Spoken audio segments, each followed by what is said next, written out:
தங்கங்களே, பாரு பாவம் எல்லாரும் பாருவை டார்கெட் பண்றாங்க அப்படின்னு சுத்திட்டு இருக்கிற பாருவோட ஃபேன்ஸுக்கு தான் இந்த பதிவு. என்னடா இவங்க இப்படி பேசுறாங்கன்னு தானே நினைச்சீங்க? 4 நாளாக பாரு இப்படி தாங்க பேசிகிட்டு இருக்காங்க எல்லா ஸ்டூடெண்ட்ஸ் கிட்டும். தங்கங்களே, செல்லங்களே, செல்வங்களே, ஐயோ காதே பிஞ்சு போகுது பாவம் அந்த ஸ்டூடெண்ட்ஸ். ஆன்லைனில் பாருவுக்கு பயங்கர சப்போர்ட் போயிட்டு இருக்குங்க. எல்லாருமே பாருவை டார்கெட் பண்ணுறாங்க.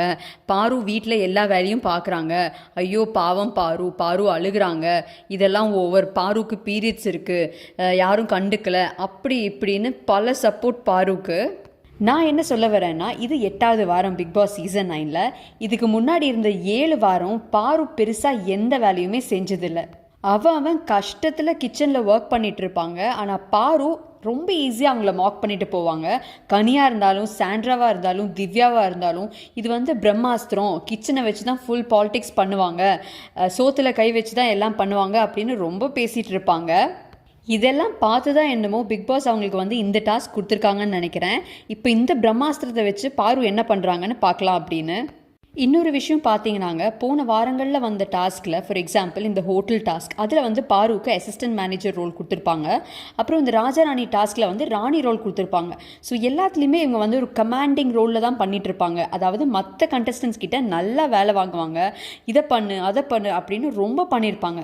இதனோட முன் பதிவிலே நான் சொல்லியிருப்பேன், பிக் பாஸ் ஏன் பாருக்கு எப்போவுமே இந்த மாதிரி ஒரு ரோல் கொடுக்குறாங்க அப்படின்னு. பட் அது ஸ்கூல் டாஸ்கில் அது எனக்கு நிறைஞ்சு போயிடுச்சுங்க.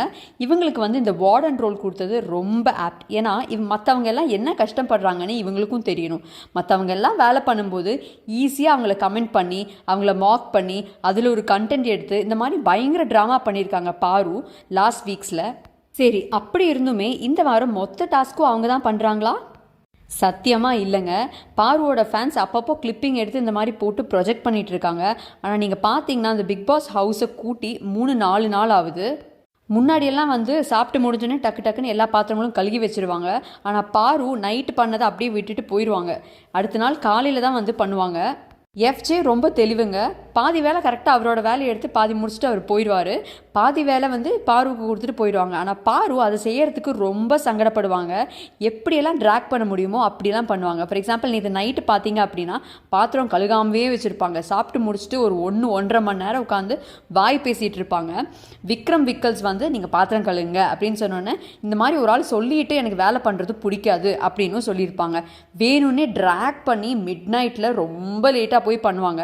ஆனால் இவங்களோட ஃபேன்ஸ் உடனே பரிதாபம், ஐயோ பாரு மிட் நைட்லாம் கழுகுறாங்க அப்படின்னு ஒரு ப்ரொஜெக்ஷன் போயிட்டு இருக்குங்க. தயவு செஞ்சு நம்பாதீங்க, எல்லாமே ஒரு கண்டென்ட் தான் அங்கே.